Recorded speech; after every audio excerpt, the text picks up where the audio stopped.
En el año 2008, un equipo de arqueólogos y egiptólogos descubrió entre las ruinas de la mítica ciudad de Alejandría una vasija de cerámica con una enigmática inscripción en griego que podría ser la referencia más antigua que existe de Jesucristo. Según explicó Frank Godio, uno de los arqueólogos más prestigiosos del mundo y responsable del hallazgo, el objeto muestra una inscripción en griego que se traduce como "por Cristo el mago".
Se propone como telón de fondo de mi novela de ficción Sineidesis. Es un regalo para mí contar con la presencia de José Luis Parise para charlar precisamente sobre la verdadera historia de Cristo y poner un poco de luz en lo histórico e iniciático del mito, más allá de creencias heredadas o fanatismos inducidos por intereses ocultos que iremos desvelando a lo largo de la más o menos hora y media o 2 horas de programa. Para los que no tengan conocimientos sobre lo que en mi novela se baraja, contarles que precisamente allí presento, bajo el velo de lo fantástico, la posibilidad de un modelo humano de Cristo que tal vez alcanzara la divinidad a través de un proceso personal de iniciación que tiene mucho que ver con la voluntad de elegir el camino del mago, es decir, el camino con corazón que se abre ante el iniciado que elige fundarse en la existencia generando realidad propia de forma consciente. Añadir a lo dicho, para aclarar cualquier interpretación a mis palabras, que cuando hablo de la divinidad de Cristo me refiero concretamente al estado que todo ser humano contiene y que podría hacer emerger de forma consciente si decidiera desarrollar los increíbles potenciales que todos llevamos dentro hasta lograr traspasar los límites del programa imperante que decide por nosotros y para nosotros lo que es y lo que no es real. Deseo confesarles que entre todas las investigaciones sobre Cristo que me han ido influenciando a lo largo del camino hasta escribir mi novela, ha sido precisamente la visión que propone José Luis Parise la que más hondo ha calado en mí, no solo por ser posiblemente la más completa y rigurosa de las que tengo constancia, sino sobre todo porque propone un modelo de Cristo a la altura de nuestras verdaderas posibilidades, un Cristo tan humano como cualquiera y tan iniciado como el que desee de nosotros elegir traspasar los límites que las voluntades de otros nos han inculcado. Y de eso y de grandes primicias charlaremos hoy con lo que para mí es uno de los principales referentes a nivel internacional del pensamiento integrativo. José Luis Parise ha estado más de 30 años estudiando los evangelios apócrifos, los canónicos, cada una de las Biblias y las modificaciones que en ellas se hicieron concilio tras concilio. Ha leído y buscado pruebas entre los textos históricos, ha estudiado la mentalidad de la época en el lugar de la escena, ha rebuscado entre etimologías e incluso ha viajado a más de 100 lugares sagrados del planeta, encontrando puntos en común entre la vida de otros iniciados y la del propio Cristo. De ahí nacen los 11 pasos de la magia que él mismo difunde. Psicoanalista e investigador argentino, José Luis Parise ha sentado metafóricamente a Cristo en el diván y ha desgranado su vida como un modelo, recurriendo al ocultismo para desvelar la verdad que se esconde tras lo que se nos presenta como un referente totalmente manipulado desde sus orígenes. Entre sus libros encontramos El viaje iniciático, El otro camino, Lluvia seca, Causalizar los 11 pasos de la magia, o el libro basado en la historia oculta de Cristo, que podemos encontrar también en versión reducida en formato de DVD. Quien tenga oídos que oiga y disfrute de una charla llena de poderosa información que, más allá de polémicas, lo que busca es dar a conocer lo que de verdad dijo Cristo dentro del contexto histórico, más allá de manipulaciones posteriores, y sobre todo comprender que cada uno de nosotros podemos llegar a ser como ese Cristo, el mago, es decir, auténticos artistas, creadores de nuestra propia realidad, si abrazamos el poder que ya contenemos, un poder que va completamente unido al hecho de amarnos lo suficiente a nosotros mismos como para empezar a decidir brillar desde todos y cada uno de nuestros potenciales. Yo podría decirlo de un modo impactante, tal vez de entrada, como para que efectivamente nos produzca interés el tema. He investigado todas las culturas originarias, viajé más de 100 veces, 30 años de investigación, me he pasado 14 años de mi vida leyendo todo lo que sea escrito sagrado de la historia de la humanidad, 14 horas por día. Puedo decirlo con algún conocimiento de todo lo que estudié, practiqué, viajé y vi a los chamanes, los hombres sagrados, y conviví con ellos. Podría decirlo así: lo más lejano a un cristiano que yo conozco se llama Cristo. Es una manera concreta de empezar. ¿Qué ocurre con la humanidad en este momento? Como en cualquier otro tiempo de 2000 años para acá, si alguien quiere conocer a Cristo, la vía más intuitiva, más directa, más publicitada se acerca a la iglesia. Ha cometido el error de su vida. Ha cometido el error de su vida. Antes de seguir, me gustaría puntualizar algo que me parece muy interesante. Cuando José Luis habla de esto, está hablando, porque tú eres psicoanalista de base, además de investigador. Sí. Me apasiona cómo fusionas el ocultismo con el psicoanálisis, que para mí es lo mismo. El psicoanálisis es descubrir lo que hay detrás. Entonces, ¿cómo nos quedamos con el concepto de psicoanálisis, Freud, esto, los 4 conceptos que nos venden? Ya sé, esto otro, pon esto otro. Me gusta como tú... Que yo partí de ahí. Claro, y como tú tomas, investigas, compruebas y tomas en todo el origen de las enseñanzas, de las religiones, del pensamiento... ¿Qué hay en común? ¿Qué hay de verdad detrás? ¿Dónde está el origen de cada cosa? Incluso en la etimología, yo sé que tú conoces... Ahora vamos a hablar de eso fuertemente. Me fascina también, ¿no? De la historia y de la enseñanza, de qué hablaba de verdad Cristo. Claro, porque quiero desembocar en eso. Claro, porque estamos hablando realmente del inconsciente todo el tiempo. Estamos hablando de lo sutil, desde donde se crea lo que estamos percibiendo. Entonces, estamos hablando del hablar todo el tiempo. Claro. Y Cristo se la pasaba hablando de eso. Claro. Por eso es que trato de separar primero las aguas. O sea, yo empecé así, como lo acabas de ubicar. 30 años atrás, con las herramientas del psicoanálisis, le pregunté, no es un delirio místico, le pregunté metafóricamente a Cristo, dale, dime tu secreto. Mi hipótesis de investigación era, no pudiste haber nacido sobrenatural y que a los humanos nos traigan ese modelo. Yo siempre digo, me parece una broma de pésimo gusto, si a un humano le dice, sigue el modelo de Superman. Yo no puedo seguir el modelo de un tipo, dicho con todo respeto y cariño, que se muere y resucita, que la madre es virgen cuando él nace y qué sé yo. Como humano no me sirve ese modelo. Entonces yo tomé esa hipótesis, puse a Buda, a Cristo, a Lao Tse, a Huiracocha, a Confucio, puse a Sankara, puse a Milarepa en mi diván de analista a escucharlos con mi escucha analítica. Quiero decir, puse sus textos en mi escucha analítica y empecé a descubrir que efectivamente no había por qué creer en fantasmas para seguir a Cristo. Y que todo lo contrario.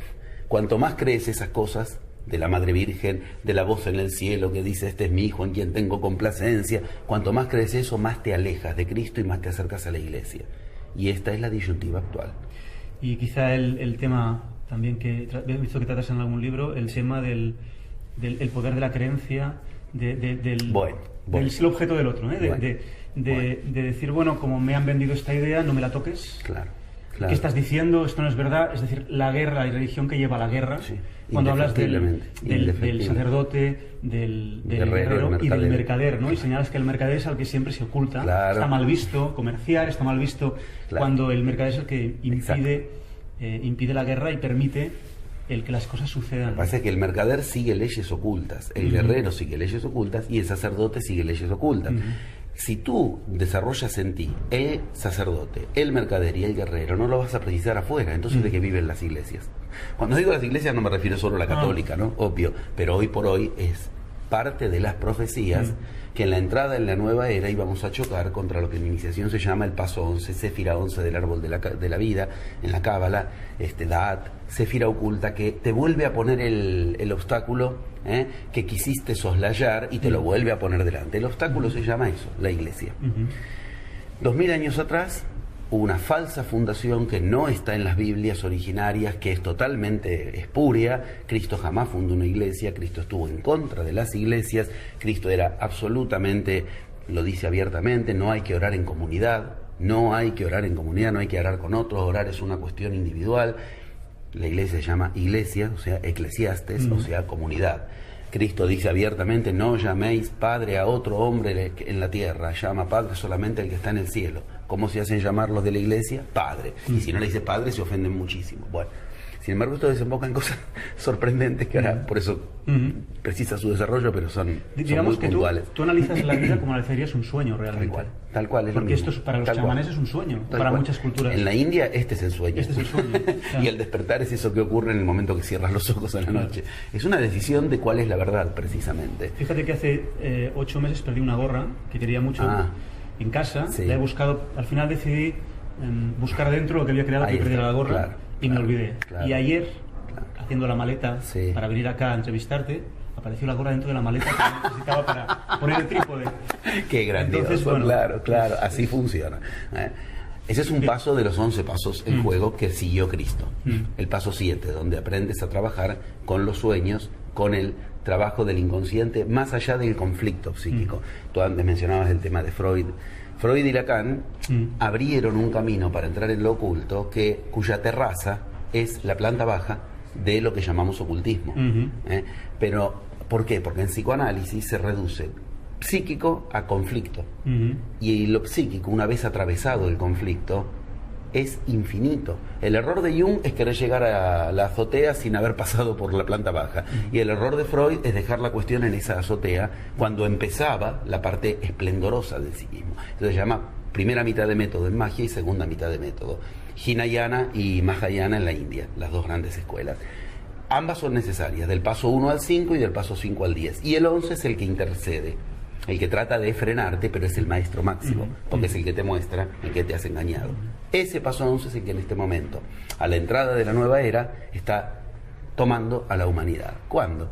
Cuando para entrar a la nueva era, ¿cómo empezó la vieja era? Por vía de religión, iglesia, como paradigma de base, a partir del cual surgían los conductores, el paradigma de la política, las decisiones económicas, el paradigma económico y lo que se llama la ciencia.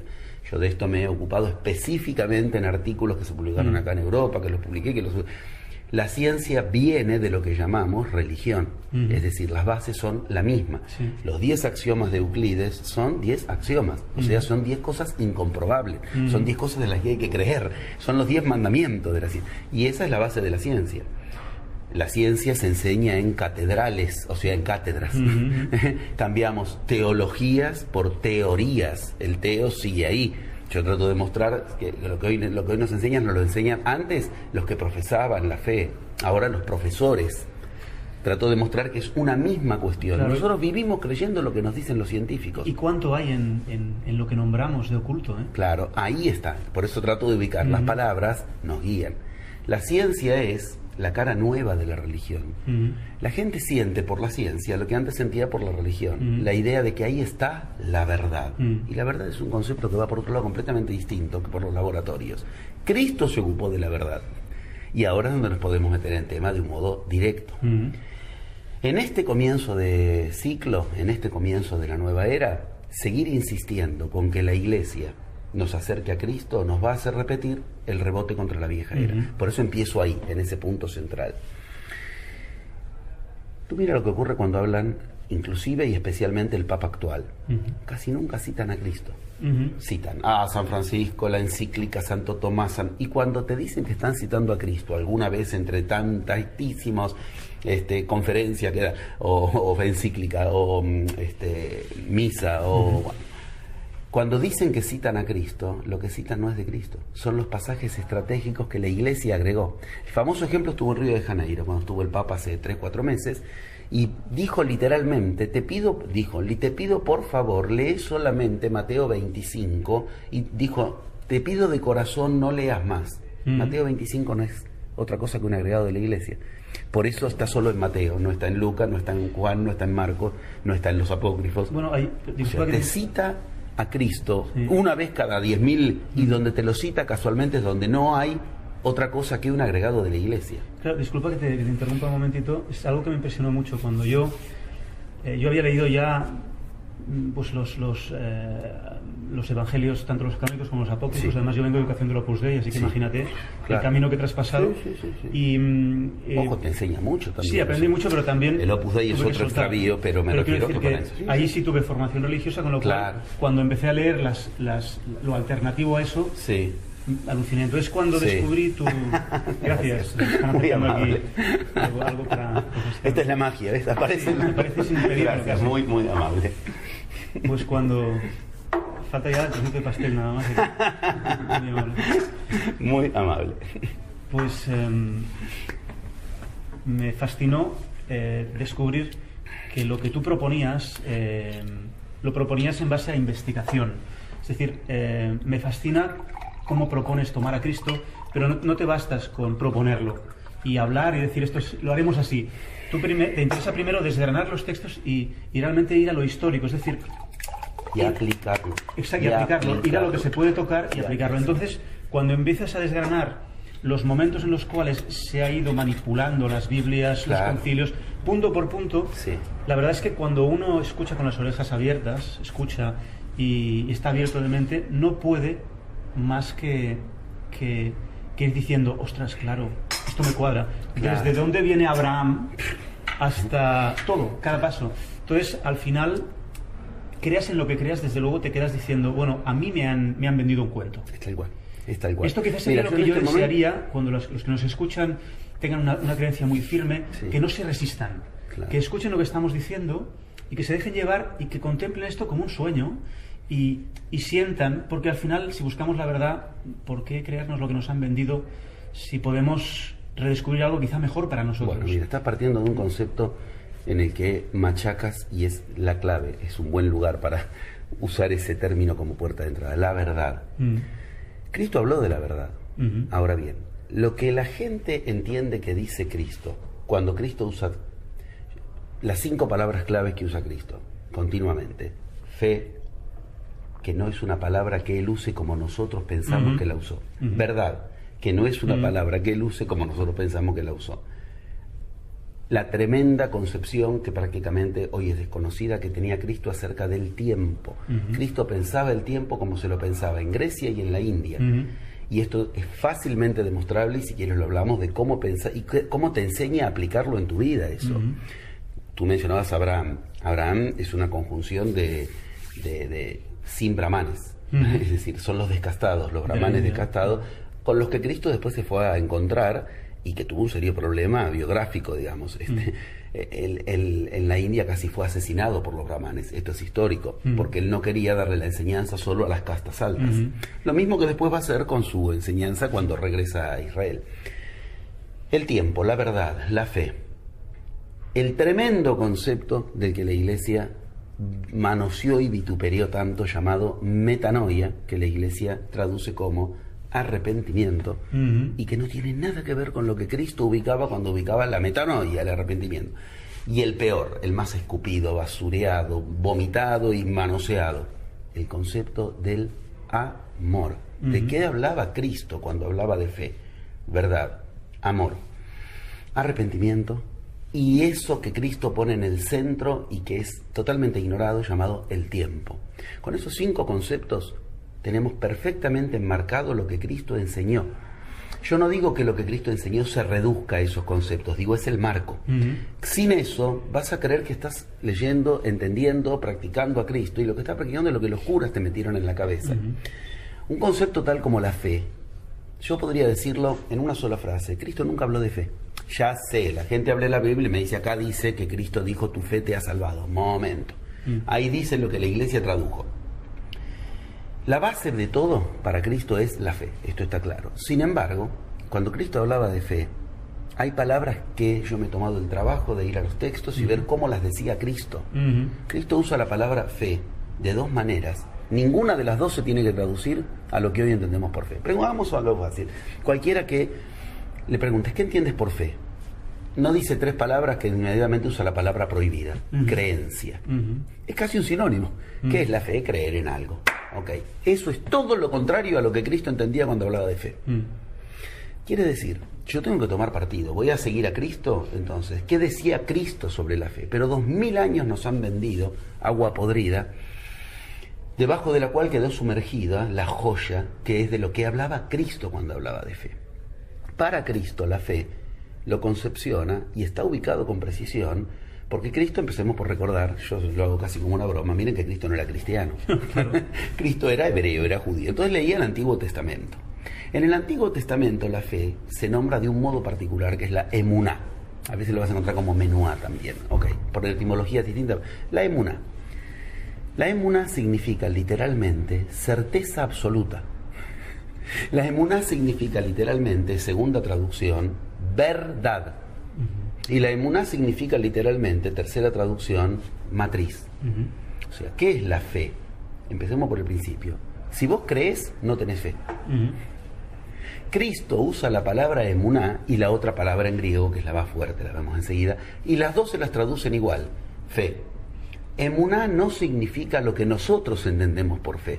Entonces, si no se usara la palabra fe en la Biblia, sería mejor, porque la palabra en nuestro idioma, fe, nos remite a cosas completamente pues no solo distintas, opuestas a lo que Cristo ubicaba con la misma palabra, con la palabra fe. Tener certeza absoluta en lo que estoy diciendo, eso es tener fe. En cambio, a alguien tú le dices, yo tengo fe en que esto va a avanzar. Sí, pero hay que ver, o sea, no hay certeza. Entiendes que en nuestro idioma no tendríamos que usar esa palabra para hablar de lo que hablaba Cristo. El lugar más luminoso al respecto lo tenemos donde Cristo usa la palabra en griego. Cristo hablaba 4 idiomas, comprobado. Tal vez hablaba más. No me meto en esos porque, bueno, hay que ir a tal evangelio, es mucho lío. Pero seguro Cristo hablaba arameo galilaico, que es la lengua de la zona en la que él estaba, hebreo, por ser hebreo, latín. Cristo demostró hablar latín, porque después si quieres lo podemos hablar, es maravilloso y remite directamente al concepto de la verdad. En el juicio de Pilato a Cristo la pregunta es, ¿en qué idioma hablaban entre ellos dos? Consta que hablaron. Ahora bien, ¿en qué idioma hablaban para poder entenderse? Los dos hablaban un idioma en común que es latín. Y un cuarto idioma que Cristo demuestra dominar y no solo hablar, y que muchas veces demuestra pensar en ese idioma, te lo puedo ubicar, y es maravilloso porque te lleva a estos 5 conceptos, que es el griego. El griego era el inglés de aquel tiempo. Más o menos si tú te movías de zona en zona, conociendo un poco de griego, en todos lados ibas a andar bien. ¿Y cuántas palabras se han perdido a eso me refiero, al latín? Ahí bien, tú lo has dicho. Porque, bueno, ahí tenemos el manoseo del amor. El mismo título sinéidesis del proyecto o del libro es una de las grandes cosas que a mí me impresionó cuando descubrí que cuando se habla de conciencia se habla de sabiduría, de reunión de las ciencias y el saber, y viene de sinéidesis, que es con capacidad de imaginar. ¿Entiendes? ¿Cómo es posible? ¿Entiendes? ¿Cuántas palabras Tú lo estás diciendo con una erudición absoluta. Einstein, el que se supone que más supo de todos los físicos, se la pasó diciéndoselo a todos los de su época. Einstein era ocultista. Einstein, pero esto no es una frase rimbombante, esto es demostrable. El texto que más leía Einstein, según su sobrina, es La doctrina secreta de Blavatsky. O sea, ese era el que él a la noche antes de dormir llenaba de notas marginales y le regalaba a sus colegas. Einstein lo dijo, no aprendí en las universidades, lo que cuando lo decía en los reportajes, yo no lo aprendí en las universidades, estas son cosas que vienen de otro lugar, de imaginación. Es exactamente lo que estás ubicando. Ahora, reubiquemos precisamente la tremenda falta de respeto que se le hizo a lo que Cristo enseñó en nombre de la Iglesia, cuando los términos que él usaba se traducen del hebreo al griego con una liviandad absoluta y de ambos al castellano ya directamente con una ignorancia absoluta. Cristo, cuando usaba la palabra fe, usaba la palabra pistis. Pistis. Yo estuve en Grecia y tengo el honor de decir todavía hoy, en Grecia vas por la calle caminando y los caracteres están puestos en griego, pero también en nuestros caracteres latinos.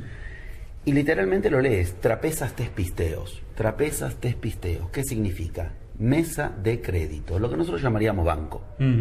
Pisteos, pistis, significa crédito. Todo lo contrario a fe. ¿Qué era el pistis para los griegos? Tener crédito.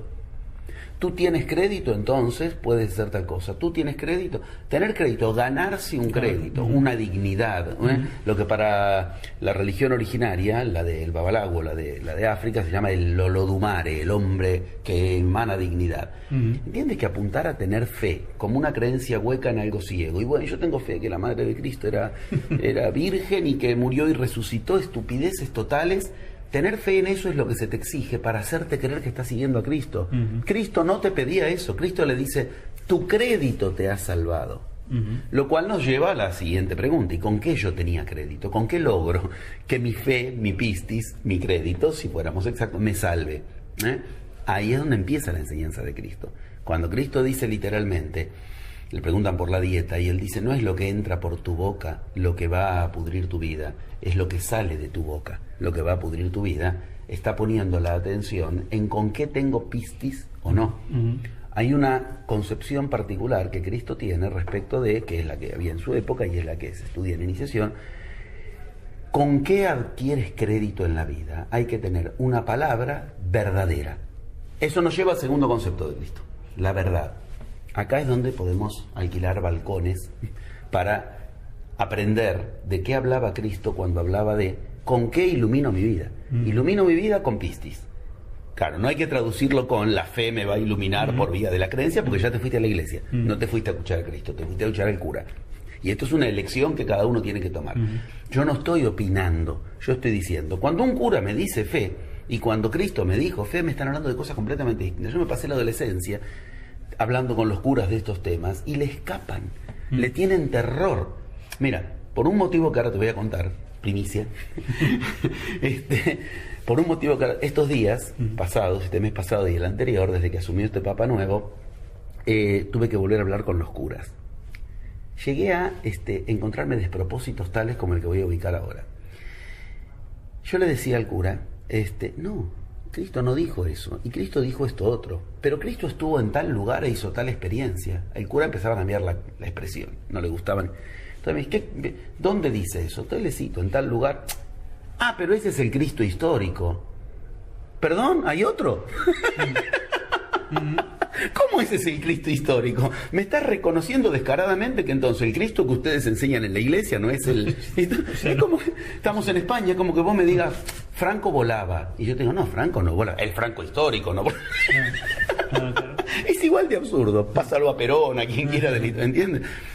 Les habla de Cristo, pero de Cristo, no del de la encíclica, no del del ecumenismo. El mismo Papa lo reconoció, la curia es la lepra, lo dijo el Papa. Arréglense con él, estoy de acuerdo. Punto, pero ok. Resulta ser que cuando yo a los curas pongo a prueba lo que estoy ubicando, tratando de que me lo refuten y les cuento estas cosas, les molesta. Les hablas de Cristo y les molesta. Si no hablas de la encíclica, el concilio, lo que dijo Santo Tomás, lo que dijo San Francisco, no me interesa. Yo no quiero a la iglesia, yo quiero a Cristo. Y se supone que la gente va a la iglesia para encontrarse con Cristo. Acá está la disyuntiva del inicio de era. Ahora retomamos, si quieres, el concepto de la verdad, pero sigo por esta vía de la primicia que te decía. Mira, aprovechando lo que en magia se conoce que es el atributo fundamental de la magia, eso que hoy lamentablemente pasamos a llamar en nuestros tiempos casualidad, y lo despreciamos, lo conseguiste por casualidad, ok. Eso sería sinónimo de decir lo conseguiste por lo divino. En la India... Qué suerte tuviste. Suerte, y entonces lo despreciamos. Conseguir que la suerte te acompañe es el proceso chamánico, es el proceso iniciático por excelencia. Sin embargo, nos han enseñado a despreciarlo, como a despreciar la palabra, como a despreciar a los sueños, esto que decías antes. Todo lo valioso, lo que nos llevaría a una vida efectivamente como la de Cristo, nos enseñaron a despreciarlo. Esto es estrategia pura. Bueno, ahorrando tiempo y aprovechando la casualidad de un papa argentino que asumió el día de mi fecha de cumpleaños, señales que uno tiene que aprender en magia a considerar. Y que a su vez esa fecha está tremendamente relacionada con la historia verdadera de Cristo, aprovechando estas cuestiones de a poco, mientras iba corrigiendo la desgrabación de la versión en DVD de la historia oculta de Cristo, surge la posibilidad de un contacto directo con el Papa. Me pareció que era la prueba de iniciación con la que mi enseñanza podía mostrarle a la humanidad, quien lo quiera ver, mira, ves, esto es lo que toda la vida enseñó la magia. Si hay otro polo opuesto, tienes que aprender a integrarlo, pero no venderte a ese polo. Se llama algo así como el filo de la navaja. Acepté. El 11 de diciembre, o sea, dentro de pocos días, tengo un momento de audiencia concedido con el Papa y le voy a llevar esta investigación. Quedan dos posibilidades. Que no le dé la más mínima bolilla al Papa, que no le dé el más, lo cual garantiza que a Cristo, a la Iglesia, no le interesa. O que tal vez, pongámonos en una visión optimista, por no decir ingenua, tal vez, supongamos, me quiera rebatir ya que se pasa llamando por teléfono para hablar de San Lorenzo, le lleva la camiseta de San Lorenzo, le lleva para hablar estupideces, parece que... Ahora, si vas a hablarle de Cristo, vamos a ver qué pasa. Yo le voy a llevar la investigación donde le ubico, demuestro y documento de qué habla Cristo cuando habla de los conceptos de los que ellos, la Iglesia, nos han vendido otra cosa. Yo además le grabé un DVD especialmente donde le digo, sencillamente, no quiero otra cosa que aportarle lo que, si usted quizás en sus discursos de los domingos empieza a meter algo de esos conceptos reales de Cristo, por fin la Iglesia entonces podría unir a la humanidad con Cristo, porque en la iniciación aprendes en magia lo mismo que une separa, y lo mismo que separa une. Si la Iglesia separó a la humanidad de Cristo, la Iglesia tiene la posibilidad de que 1.200 millones de personas escuchen que cuando Cristo hablaba de la fe, hablaba en realidad de tal cosa. Y Él lo puede decir sin hacer grandes alardes, ir metiendo esas semillitas. Hábilmente, ¿no? ¿Entiendes? Cuando Cristo hablaba de verdad... Para que no tenga un accidente. Bueno, tú lo haces, exactamente. Soy un poco directo y claro. No, pero ahí están las profecías. Claro. Las profecías de Malaquías ubican cómo termina este Papa. Por eso tienen miedo. Y eso es bueno. Porque tuvieron que bajar un poquitín la soberbia. Por algo me dan la entrevista en la audiencia, 2 minutos aunque sea, en medio de, pero porque las profecías le dice y nunca no se cumplieron, siempre se cumplieron, todas las profecías de Malaquías, Garabandal, Fátima, Nostradamus, pero algunas vienen del riñón de la Iglesia, por ejemplo Malaquías mismo y Fátima.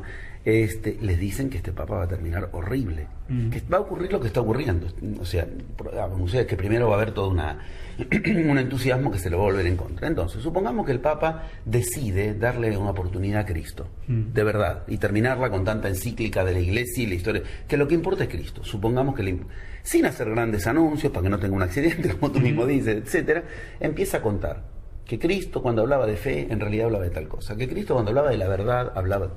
que de 1.200 millones de personas, que son los católicos en el mundo, 8.000 nada más se necesitaría que eso les penetre y que empiecen a investigar por su cuenta.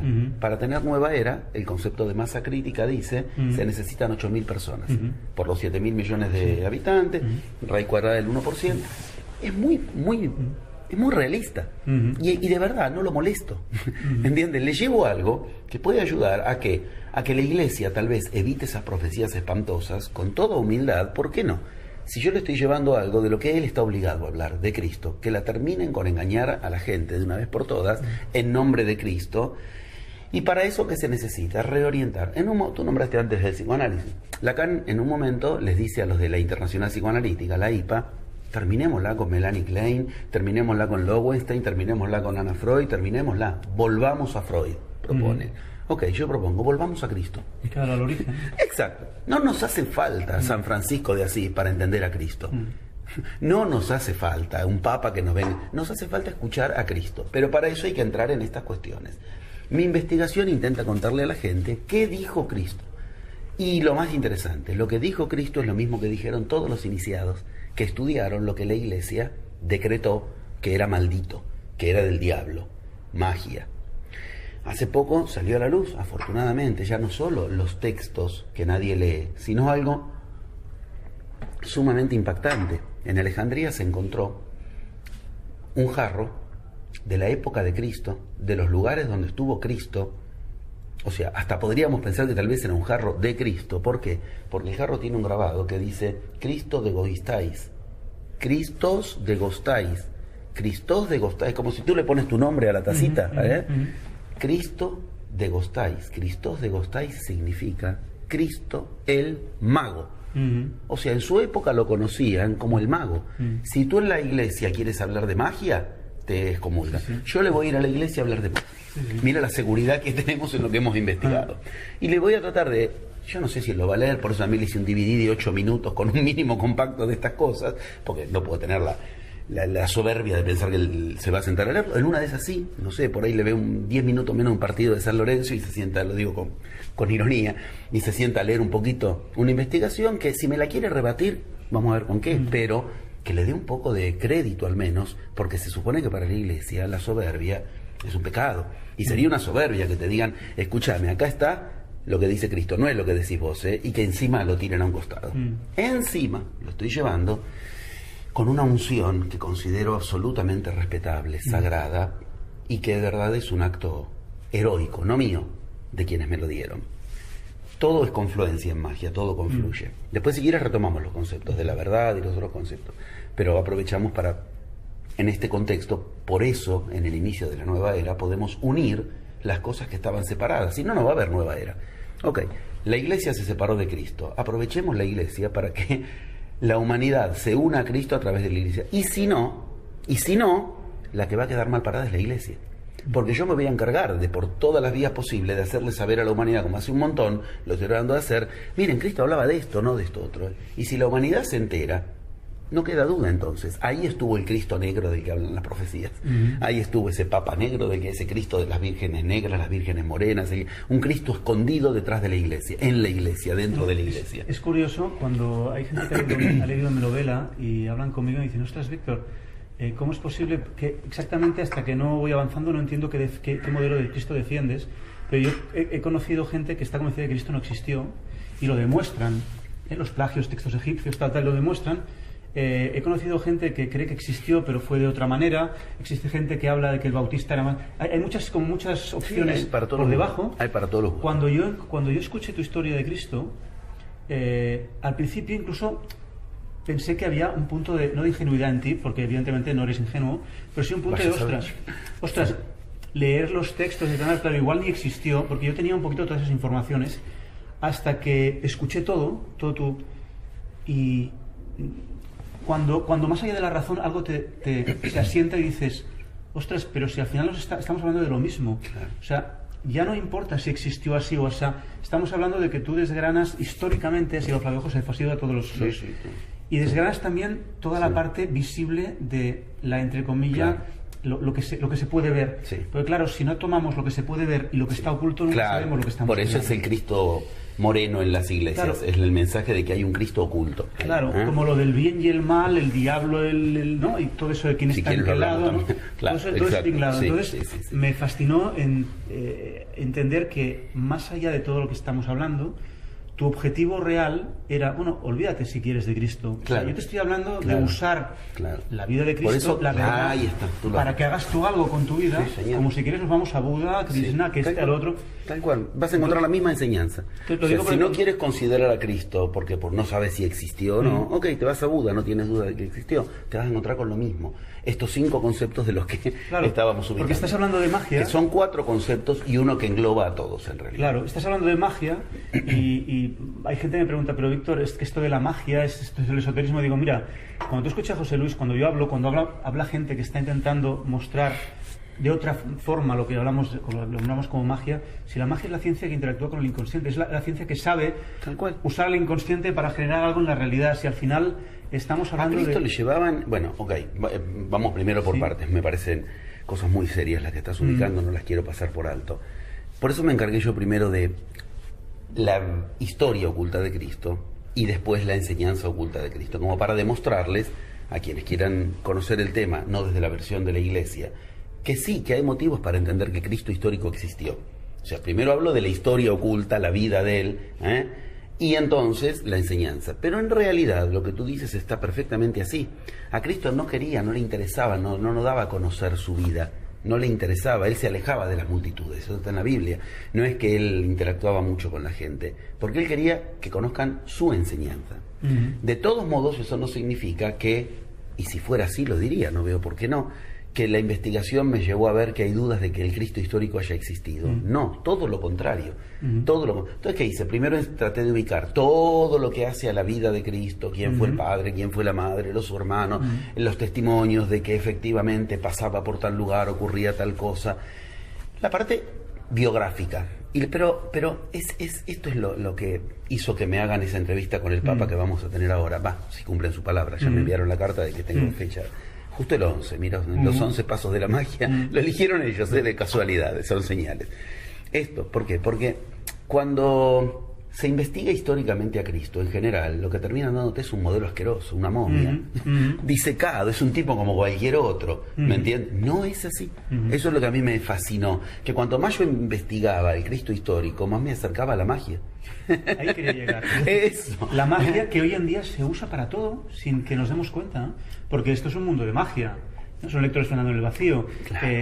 La publicidad usa la magia Ahora, tú dile a la gente, generar desde el inconsciente dile a la una gente reacción. que utilice la magia, no tiene idea. No. ¿Entiendes? Está en todos lados. Y no la quieren, Y o sea, la gente no la admiten. no Esto la es lo que ven. los mayas no llamaron, pero vivieron como el barco invisible. ¿Viste la historia de que, Sí, que todos no. veían y nadie vio el barco Nadie del vio el conquistador barco. porque en su cultura eso no se veía? Acá estamos, todo el mundo ve la magia, pero es el barco invisible, nadie la ve.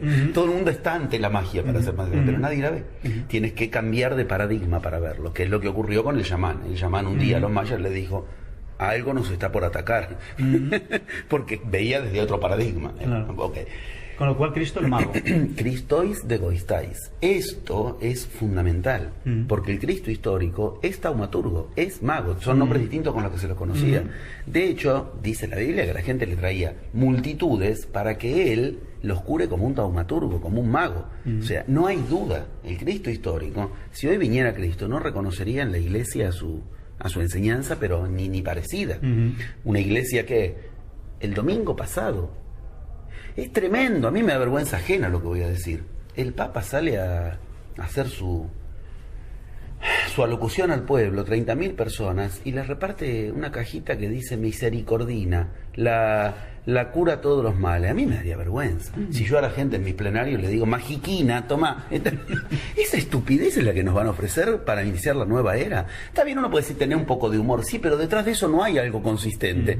¿Me entienden? Misericordina, con esto tienen la solución a todo. A mí me daría vergüenza. Con esto va a hacer la revolución en la iglesia. ¿Qué revolución? Si es puro maquillaje. Empecemos por el principio, después si quieres retomamos los 5 conceptos. Lo único decir que estamos haciendo esta grabación a mediados de noviembre. Claro. Sí. No sé si cuando salga ya has tenido audiencia o no, Sí. si te la habrán concedido. Si no o me encuentran, búsquenle en las catacumbas del Vaticano, al lado de Galileo, ahí está agarrado con una... Ahí está. Pero seguro que sí. Pero a tiempo estamos mandando la cápsula en ese caso. Bueno, digo, se supone que este Papa quiere hacer una revolución en la iglesia. Ok, dale 3 conceptos y ya se evidencia que lo que está haciendo es más de lo mismo. Primero y principal, esto poca gente tal vez lo tiene en cuenta, o hasta poca gente tal vez lo sabe, porque después se mandaron un contubernio espantoso. 3 días antes de que asuma el Papa actual, o sea, el 10 de marzo, cuando estaban en plenos concilios todavía, le preguntan a Spadaro. ¿Quién es Spadaro? El divulgador de los jesuitas. Este Papa es jesuita. El director de la revista de los jesuitas. Estamos hablando de una autoridad. Le preguntan, bueno, en el concilio, en una nota que le hacen, en el concilio hay por segunda vez un jesuita, le preguntan, refiriéndose a Bergoglio. ¿Qué probabilidades le ve de que sea Papa? La respuesta fue tremenda, se le volvió en contra. 0 posibilidad, dijo. Porque un jesuita tiene prohibido ser cargo jerárquico en la iglesia. Cuando el jesuita se recibe de jesuita, por decirlo así, tiene que hacer 3 votos. Votos, si es varón, lo siguiente, si es mujer, voto de castidad, voto de pobreza y voto de que jamás va a ocupar un cargo jerárquico en la iglesia. O sea, el tipo sube de entrada mancillando su palabra. Cristo enseñó todo lo contrario. Cristo enseñó a tener pistis, a tener crédito. Yo no puedo tener crédito si mi palabra no es verdadera. De entrada, basta el primer actito nomás, sin entrar en si es masón, si no es masón, signos que hay. Okay. Esto es concreto. Claro, después de esto, ¿qué pasó? Se les volvió tan en contra que a los 2 meses lo recibió Spadaro y le dio una nota como de 6 horas donde más o menos trataron de maquillar las cosas, pero la primera nota existe y yo te la estoy citando. Spadaro el 10 de marzo dijo eso, que era el motivo por el que la vez anterior lo iban a elegir a Bergoglio y no se produjo eso. Okay. Tú hablas mucho Segundo. de la iniciación, de que el iniciado lo primero que aprende es a cumplir lo que nombra, o si no lo nombra. Eso significa magia. Abracadabra, averajdabar. Yo creo la realidad con mi palabra. Dabar, abracadabra. Dabar es una palabra hebrea, con conjunción con otras raíces, pero bueno, la parte más fuerte de esto es la hebrea. Y dabar significa al mismo tiempo palabra y cosa. O sea, mi palabra y la cosa que nombro no pueden ser diferentes. Si yo digo voy a hacer algo, tengo que hacer esa cosa. Si yo digo no voy a tener cargos jerárquicos en la iglesia, no puedo después hacer otra cosa, porque entonces no estoy siguiendo a Cristo, no estoy siguiendo la palabra verdadera. Después retomamos en el concepto de verdad, habíamos ubicado el de la fe. Pero quería mencionarte, si te parece bien, un par de cuestiones más que ya vienen demostrando que estamos ante, lamentablemente, lo digo de verdad, porque encima que el tipo sea argentino hasta me podía facilitar las cosas, ¿me entiendes? Porque siempre es más fácil contactarse. Pero digo, estamos ante un papa más de lo mismo, no una revolución Una revolución de maquillaje es la que está proponiendo. Mira lo que pasa. Asume, y se supone que un jesuita había hecho voto de castidad, voto de pobreza y voto de humildad, o sea, de que nunca pueden tener un cargo jerárquico. Asume.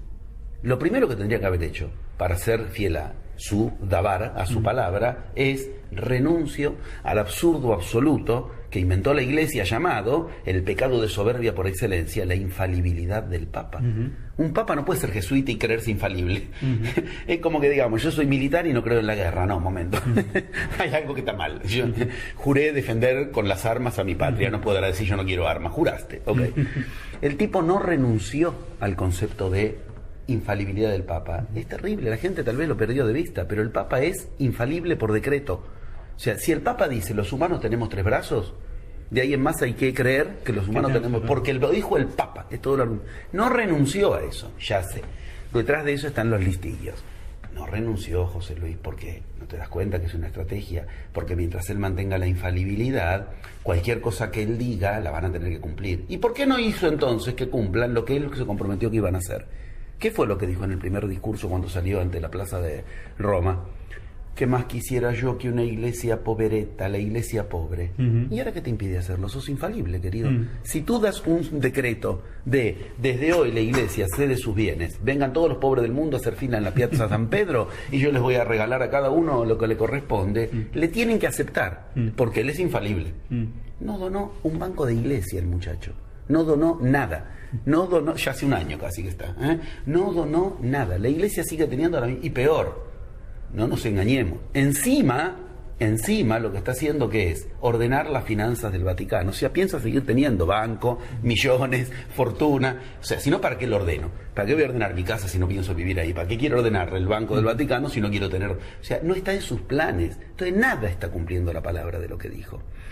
A partir de esto, creer que va a haber una revolución en la iglesia, porque el tipo llama por teléfono a alguna viejita cada 2 meses, porque anda por la plaza de San Pedro con la camiseta de San Lorenzo, son cambios de forma, pero el fondo sigue siendo el mismo. Si me permites, he visto un poco un símil con lo que pasó con Obama. Es decir, claro, tanta saturación, y al aparece Obama y parece como que, bueno, que ya... Perfectamente. ¿no? Ya, sí, y el Papa lo mismo, todo el mundo estaba ya, no poniendo la iglesia... Pero ya se pasó para otro lado. Un Papa argentino, que habla de otra manera, que se abre un poco más, y ya todo el mundo se relaja. Eso es un cambio de forma, está muy bien, pero si detrás de la forma viene lo otro. Tanto símbolo, y al final todo lo mismo. O sea, que el tipo se cambia los zapatos, como se lo cambió, y que no use el zapato de diseño, muy lindo. Si con eso está simbolizando a dónde va la iglesia, pero no era que simbolizaba. La iglesia sigue yendo hacia el mismo acopio de fortuna, solo que ahora la quiere ordenada y en blanco, o sea, la piensa seguir teniendo. Y él dijo que quería una iglesia pobre, o sea, no lo hizo. Entonces no hay algo distinto, sigue habiendo un papa que dice una cosa y hace otra, o sea, sigue habiendo un papa que no sigue a Cristo. Retomando el tema, ahí tenemos el concepto de la verdad, lo que antes ubicábamos. La verdad para Cristo no tiene nada que ver con lo que hoy entendemos como verdad, porque la verdad es un concepto inventado por los griegos. Empecemos por ahí, o sea, lo que inventaron la verdad como concepto son los griegos, y la verdad se traduce en una de sus vías por esta emuná de la que hablábamos antes. Una de las 3 traducciones es verdad. Pero además hay otro concepto de la verdad, que es la que Cristo da en ese parágrafo, que es un curso de magia en 2 renglones. Cuando Cristo en Juan dice: conoceréis la verdad y la verdad os hará libres. Grandioso, pero inaplicable en nuestro idioma, si nos la dejan así. Porque Cristo usó 2 palabras distintas en ese párrafo. Conoceréis la verdad no era la misma palabra que la verdad en el segundo párrafo. Entonces, si tú la quieres aplicar, dices: acá atrás me di cuenta que hay una sabiduría enorme, pero no la puedo aplicar. ¿Por qué? Porque cuando Cristo hablaba de eso, el concepto de verdad que él enseñaba era el que en su época se hablaba y el que él aprendió, y con el que se hablaba y con el que en la Biblia está en 2 idiomas distintos si te vas a buscar. ¿Cómo lo dijo Cristo? Cristo dijo: conoceréis la aletheia y la emuná os hará libres. A nosotros nos tradujeron las 2 palabras como verdad. Y Cristo no dijo eso, porque habían concepciones distintas de la verdad. La aletheia, ¿qué significa? Todo esto que tú has dicho de entrada. Una verdad oculta en la palabra que hay que sacar a la luz. ¿Ves que es un curso de magia? ¿Qué es verdad? La aletheia. Aletheia significa verdad oculta que debe salir a la luz. Verdad que se desoculta. Emuná es la verdad que tú estableces. Tú tienes que decidir entonces qué es verdad. Esa te libera. Pero primero tienes que conocer la que está oculta. Ya ahí tenemos dos conceptos de verdad en un mismo párrafo. El tipo no era un improvisado. Si el muchacho dijo, conoceréis la emuná, la aletheia, y la emuná os hará libre, si él lo hubiera querido decir de otra manera, nada se lo impedía. Esa es la enseñanza que si uno empieza a seguirlo, las raíces te llevan directamente a tu iniciación. Y entonces vienen las preguntas, ¿y cómo hago para conocer la verdad oculta en mí? Empiezas a preguntarte cosas que ya son iniciáticas, las mismas que le preguntaba Buda a sus discípulos: ¿quién mueve tu lengua cuando tú hablas? Preguntaba por la aletheia, lo que en términos griegos sería la aletheia. Pero encima hay un tercer concepto de verdad que Cristo también demostró manejar. Hoy a la gente le dices, ¿querés seguir a Cristo? Sigue esta frase: conoceréis la verdad y la verdad os hará libre. Y la gente se cree que con lo que la iglesia le dijo que es la verdad, ¿qué es la verdad? No mentir. Sí. Entonces la gente cree, y yo no miento, pero igual no me hago libre. Claro, Cristo se equivocó entonces necesito que venga la encíclica a resolverme el error. No, señor, no es así.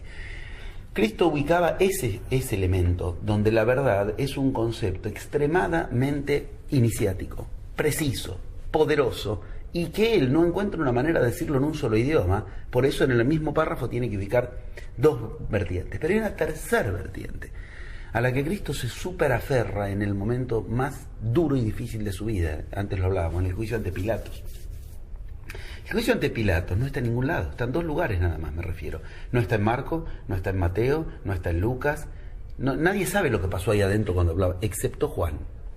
Porque Juan era gnóstico, igual que Cristo. Entonces pudo entrar. Como él tenía contacto por vía del Sanedrín, pudo entrar. Entonces Juan relata lo que pasó. Pero muy poca gente sabe que donde se calla Juan hay otro apócrifo que cuenta lo que pasó ahí. El momento más inentendible de por qué Juan no nos cuenta qué pasó. Es el momento donde termina el diálogo entre Pilato y Cristo. Como decíamos, hay testimonio de que hablaron en latín. Y en latín lo sabemos porque cada cosa de estas llevan tantos datos. Hay un acta que se llama las actas de Nicodemo, a esa me refiero. Nicodemo era algo así como, por decirlo fácil, el traductor del hebreo al latín para Pilato. Era el tipo que sabía hebreo, sabía latín, y al que le preguntaba a Pilato cuando escuchaba que los judíos conspiraban con cosas raras. Por ejemplo, cuando entra Cristo en Jerusalén, todos gritan Hosana, Hosana. La gente se cree que Hosana, Hosana es un grito de guerra.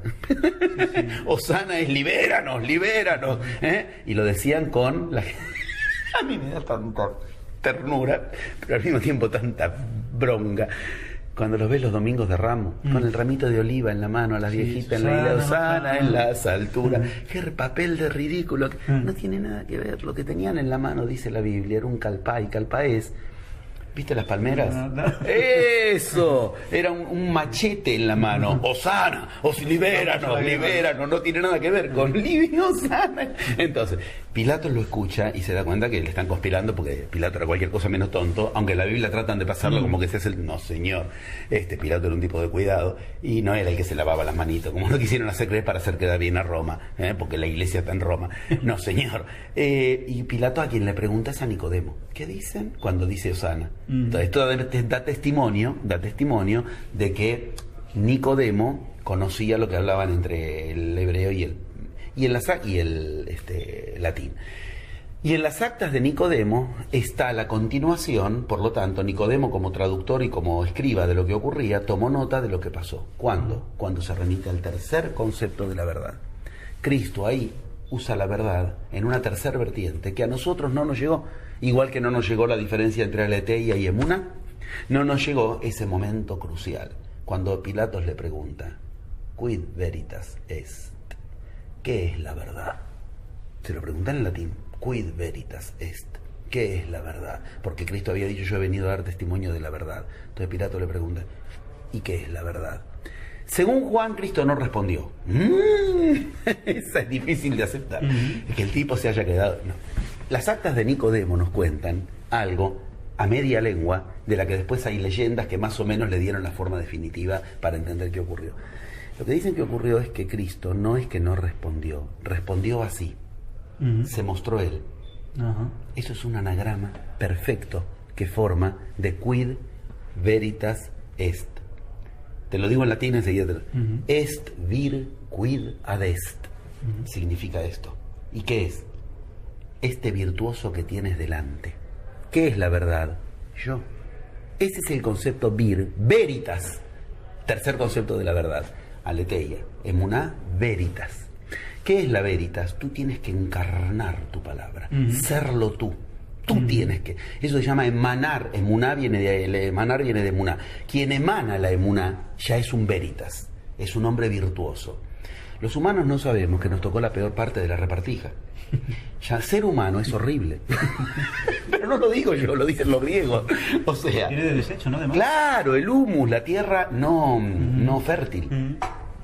En un momento, otro día si quieres vemos la historia, pero en un momento se dividió cuando la humanidad, quiénes éramos humanos y quiénes éramos virtuosos. Y al hombre común, a ti, a mí, al medio pelo, a todos nosotros, se nos dio el lugar de humanos. Había los virtuosos. ¿Quiénes eran los virtuosos? Los hombres de palabra. Claro, eso se tomó en un sentido político. Son los hombres que tienen la palabra, o sea, son los que toman decisiones. Cristo se encargó de ser un virtus, un hombre virtuoso, no un humano, no un humus. Ante Pilatos, él se declara bien. Si él hubiera renunciado a eso, no lo crucificaban. Si él hubiera dicho, tenés razón, Pilatos, no sé qué es la verdad, discúlpame, si la verdad que vamos a tomar unos vinos, tenés razón, listo, no lo crucificaban. Él prefirió aferrarse a su palabra, aunque le cueste la cruz. Mira este papa. Sube y ya traicionó la palabra en todo, en ser jesuita, en ser infalible y en seguir con la riqueza. Entonces no se aferró, no hizo lo que Cristo hizo. Peor el papa anterior, ni hablemos del Benedicto, ni hablemos. Cristo en el huerto de los olivos sabe que no tiene más fuerza, no lo acompaña la fuerza y dice, aparta de mí este cáliz. Le duró un párrafo. ¿Qué aparta de mí este cáliz? No, que se haga lo que se tiene que hacer. El anterior, no tengo más fuerza, renuncio. ¿Vos renunciás?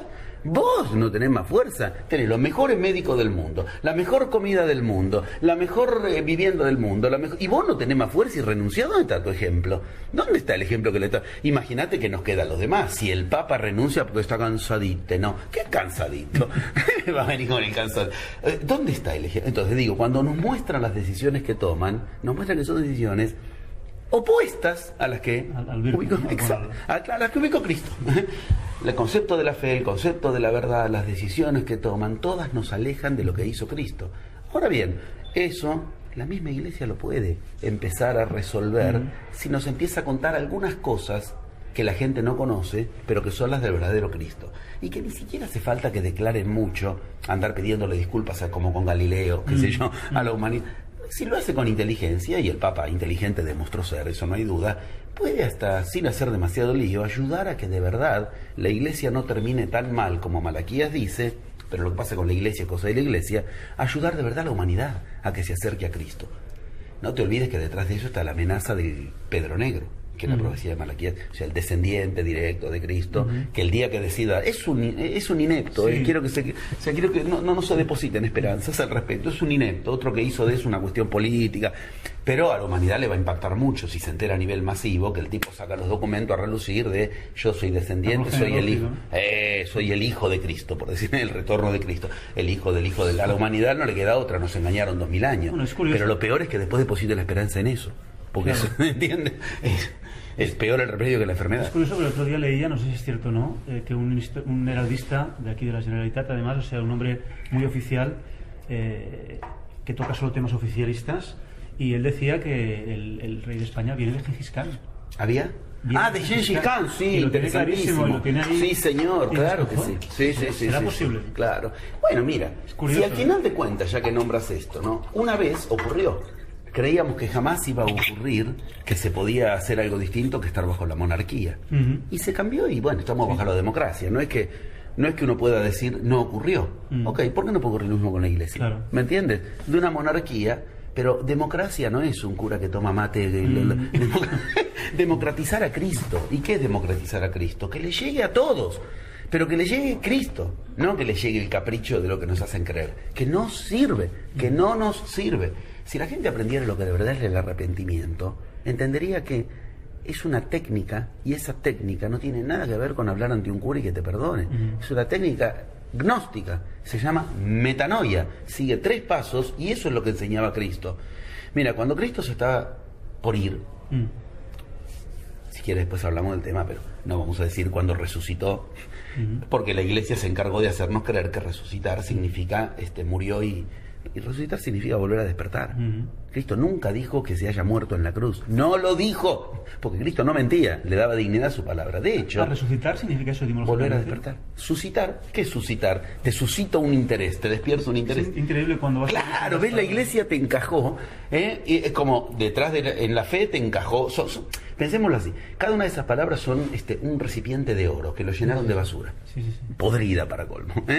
Detrás de la fe lo que hay es algo fundamental, no hay lo que la Iglesia le puso. Detrás de la verdad, lo mismo detrás de la resurrección.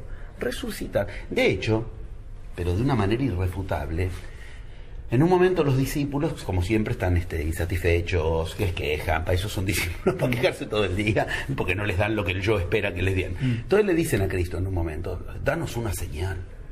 Que el que se lo está diciendo es el hermano encima. O sea, cuando empieza a investigar, los que menos creían en él eran la familia. Y por lo tanto, nació de una virgen. ¿Cómo? Si nació de una virgen y ni los hermanos le creen. ¿Me entiendes? Encima tienen que ir con él porque son los hermanos. Encima tienen que ir con él porque el hebreo hermano mayor es el comandante de toda la familia. Eso me fascina cuando explicas, disculpa que vaya, cuando explicas en la historia de Cristo cómo piensan en la época, cómo son en la época. Eso tienes que... Claro, porque no es como ahora. Claro, tienen otra forma exactamente. Además de que es otra cultura. Es Mira, hay un momento en que Cristo esto remite esa palabra. Es imposible que Cristo no tuviera hijos. Es no, imposible. Lo hubieran consignado. Claro. Es tan raro como que un papa tenga hijos. Claro.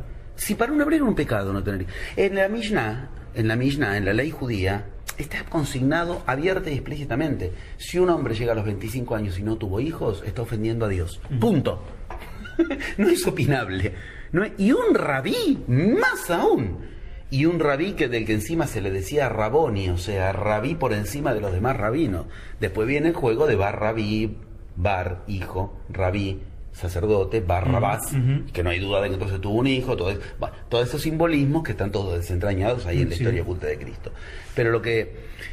a donde iba con esta cuestión, en el momento en el que se produce la metanoia, el arrepentimiento fundamental, Cristo baja otra vez a hablar con los discípulos. Claro, uno dice baja y se imagina baja de la cruz porque había muerte. No, señor.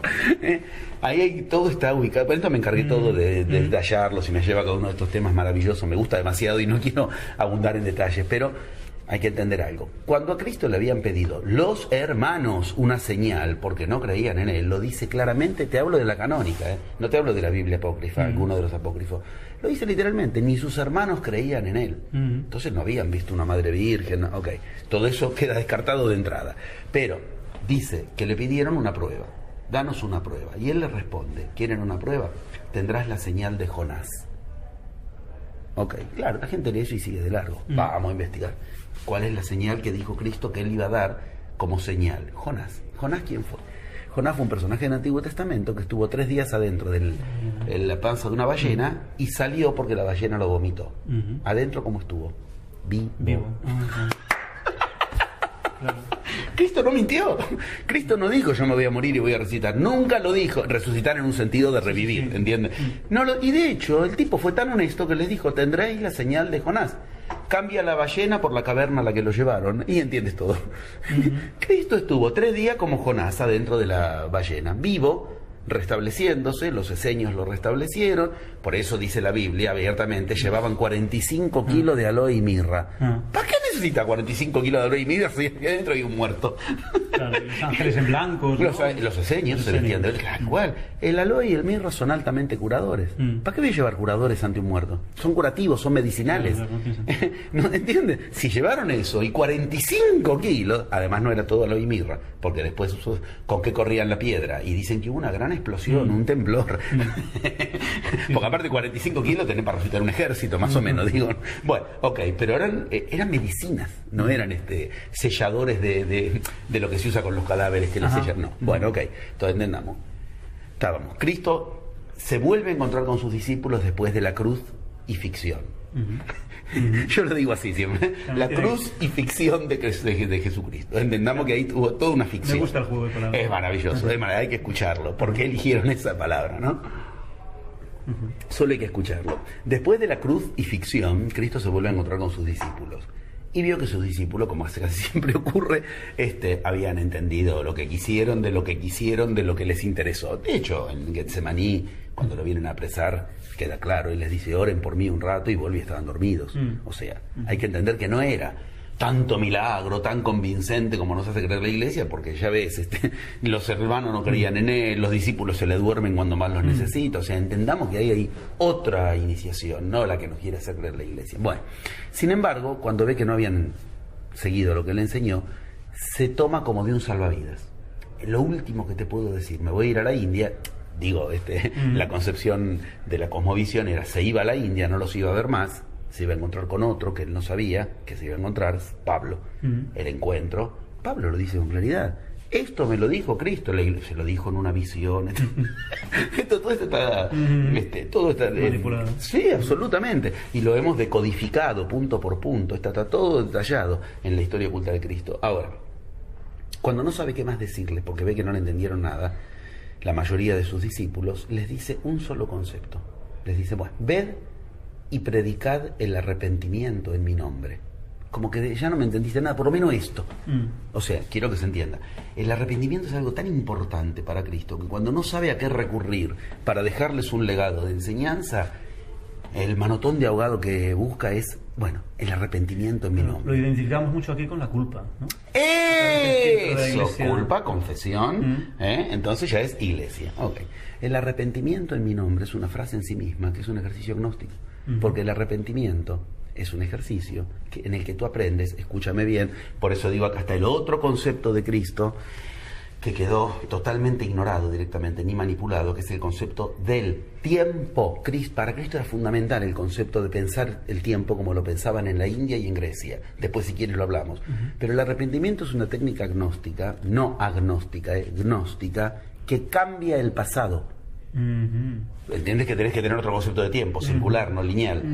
Bueno, después lo vemos y la relación directa con la nueva era, si quieres. Porque la relación directa, la nueva era es el cambio del concepto del tiempo. Esto te lo puedo explicar con todo detalle si quieres, no porque lo haya explicado yo, lo estudié, ya lo explicaron otros, simplemente tuve el honor de estudiarlo. Ok, además lo recorrí, lo aplico, lo enseño y la palabra sagrada, funciona, cambiar el pasado, se puede.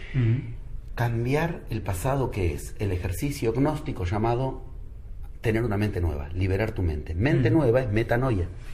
Metanoia es lo que acá nos traducen como arrepentimiento. ¿Sabés la distancia que hay? Arrepentimiento es una palabra griega que significa arrepentire, o sea, repentire, sombra. Sacar la sombra. Ahí si lo entendemos así, sí, pero no como lo entendemos acá como la palabra arrepentirse. Mi culpa. Te vas dando. Ok. El arrepentimiento, id y predicad el arrepentimiento en mi nombre. En mi nombre. Los gnósticos hacían eso. Cuando se consideraban arrepentidos, se cambiaban el nombre. ¿Entiendes? El arrepentimiento, eso se tenía que rubricar con ya no soy el mismo, ahora cambié de nombre. O sea, una transformación. Cambié el pasado, claro, hice una mente nueva, una metanoia, me arrepentí.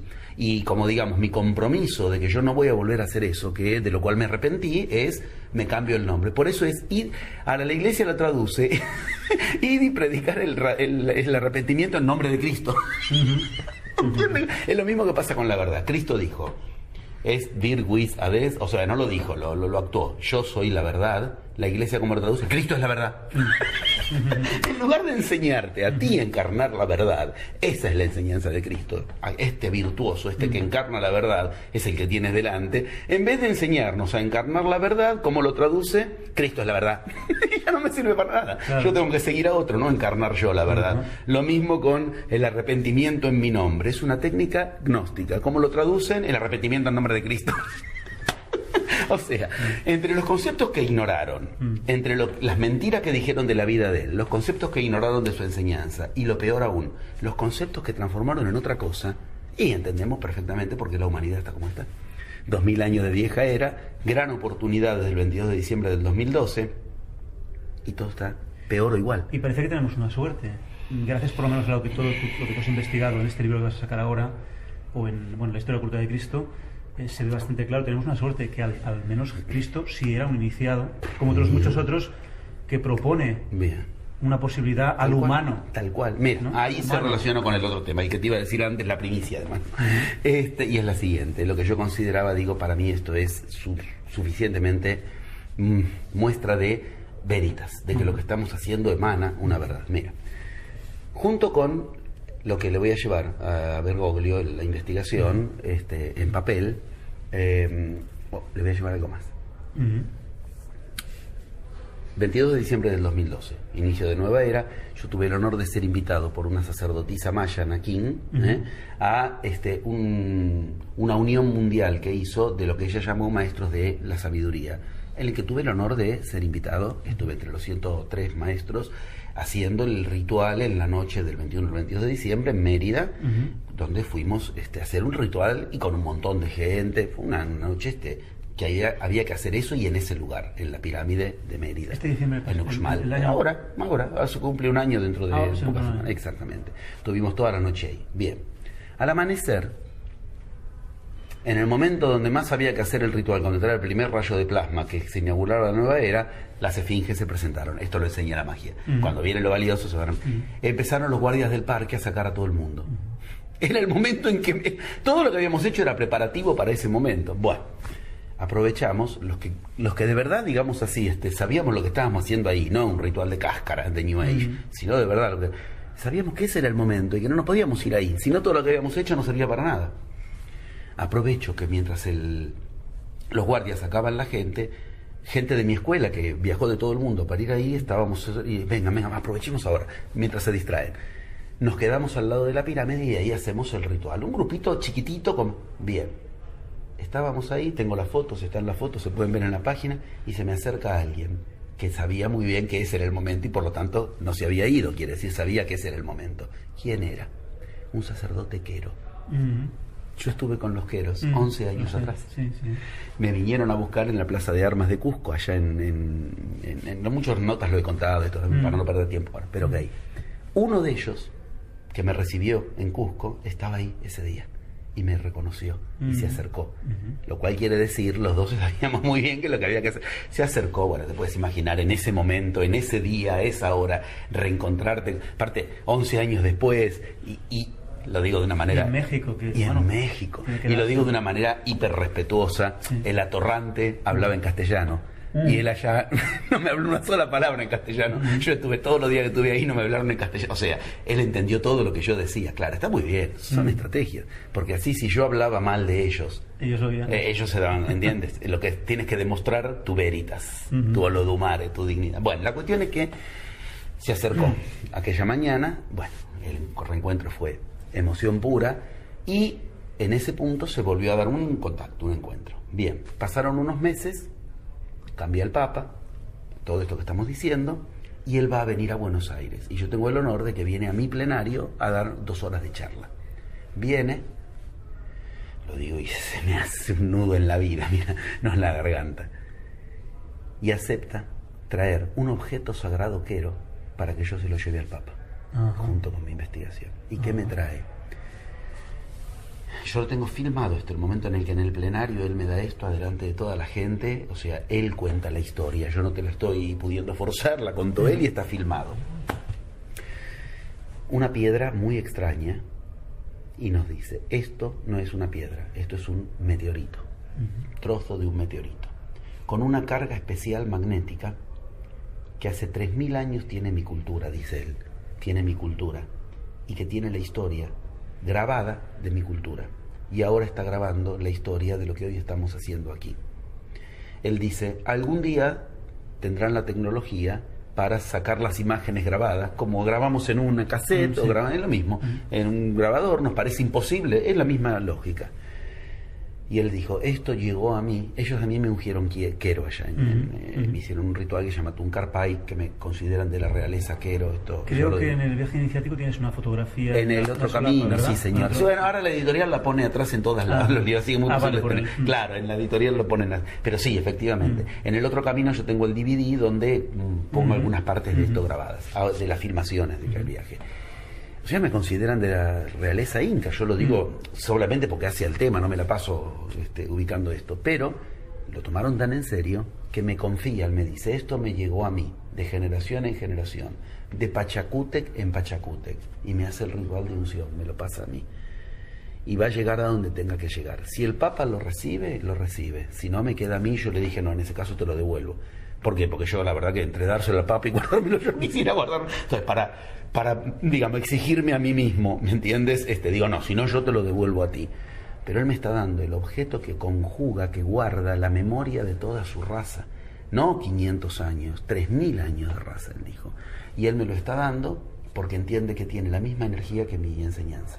Entonces, yo le voy a llevar el 11 de diciembre esto con una notita explicativa de que esto me lo dieron por esto otro, por la historia oculta de Cristo, por la investigación que hice, entonces me dieron esto. Volvamos a nuestra ecuación base, lo mismo que une separa. Si la Iglesia separó a los queros de la humanidad, a los incas de la humanidad, los queros son los últimos descendientes puros de la raza inca, sumos sacerdotes a los que el conquistador no pudo tocarle un pelo, porque ellos se protegieron con energía, que son las cosas que nos enseñaron después cuando estuvimos allá. Si la humanidad se fue separada de esa grandeza por vía de la Iglesia, ahora la Iglesia también puede unirla por esa vía, y se une todo. El objeto quero, llamarlo objeto me parece una falta de respeto. Ellos le llaman cuya. Cuya significa afecto. Nosotros lo llamamos objeto, mira cómo lo llaman ellos. Esto es un afecto, acá está el afecto de toda una cultura. Y nos lo confiaron para llevarlo. Y quién sabe, igual como en el ritual hay un gran poder, igual el ritual de ir y entregar y ya genera... Yo por eso ahora confío en manos del entrenador. En magia sucede. Es todo lo que sucede es para bien. Claro. Si eres mago, ojo, no, porque después vienen y te preguntan, pero a mí me nació un hijo, ¿qué me vas a decir? Que todo lo... No, todo lo que sucede para bien es una frase de mago para mago.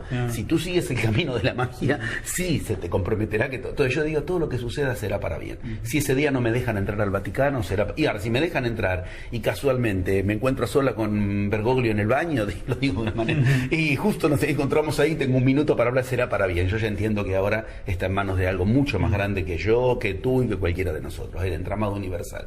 Lo que sí sé es que de verdad estoy colaborando a que haya nueva era con estas cosas. O sea, no nos tenemos que dar a esperar a que la ciencia, la política, la economía o la religión nos resuelvan las cosas. Estamos haciendo algo para que la gente conozca lo que Cristo enseñó. ¿Qué? 2 puntos.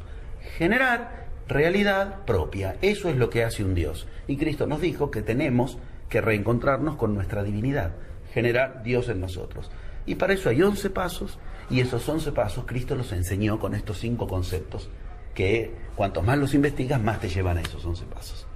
Y al final estamos hablando de no solo de empoderarse, si está bien aplicada la palabra en este caso, o de recuperar el poder como seres humanos, dejar de ser lo que otros, ¿no? nos han proyectado, o hemos dejado proyectarnos, elegir la experiencia vital. Y es terrible. Hace un rato me hicieron una nota de una radio y me preguntaban por qué la humanidad está como está. Y yo les decía que está como dicen las profecías que tienen que estar. ¿Por qué? Porque efectivamente, ¿cómo no vas a vivir descorazonado, lleno de ira, lleno de desinterés? Ellos me decían, la gente no mira los ojos a los demás, a nadie le importa nada. Yo decía, pero por supuesto, si nos han convencido que nuestra realidad no depende de nosotros, entonces ¿qué vamos a hacer? No me resuelven la realidad, entonces... sálvese que pueda. ¿Entiendes? Esto es un camino en el que lo individual genera la mejora colectiva, que es lo que dice la profecía de este cambio de era. Se acabó la idea de que la humanidad va a mejorar. Claro, tienes que mejorar tú, tengo que mejorar yo. Claro, y ahí voy. El mensaje que todo el mundo está esperando, o mucha gente está esperando, es que los políticos, que los economistas, que los bancos, los banqueros, buscando culpables fuera, buscando... Es decir, que el ese externo, es el problema, no la solución. Y es lo mismo de Cristo, ¿no? Claro. Que lo solucione la Iglesia, Cristo, el otro. Exacto. Bueno, mira, yo me la paso explicando en la primera parte de los plenarios. Lo primero que trato de que entienda la gente, antes de entender lo que sí tiene que hacer para generar realidad propia, lo que no tiene que hacer. Todas, pero todas. Mira, el zodíaco de Dendera en Egipto, la roca Hopi, la piedra del sol de los aztecas, los 4 yugas de la India, el Apocalipsis capítulo 6, versículo 6, los siguientes versículos, 6 versículos, el famoso 666 del Apocalipsis. Todas te advierten que hay 4 cuestiones que nos van a llevar a lo peor, los 4 jinetes del Apocalipsis, los 4 yugas, los 4 muñequitos de arriba de la roca Hopi. Todas te advierten. Esos 4 son, todas lo dicen, y está claramente dicho, y en la Biblia está: religión, política, economía y ciencia. No dicen que no tienen que existir, dice, tienes que sacarla del centro de tu vida, de girar alrededor de eso. Está muy claro, la roca de Hopi tiene en el centro una imagen. Alrededor tiene 4 casilleros. Esos 4 casilleros son política, economía, religión y ciencia en sus glifos. ¿Y qué te dice? ¿Tienes que sacarlo? No, pero no tienes que dejar que vaya a donde trata de ir, al centro. Y en el centro, ¿qué hay? Esto. La lengua. Volvamos a Cristo. La palabra.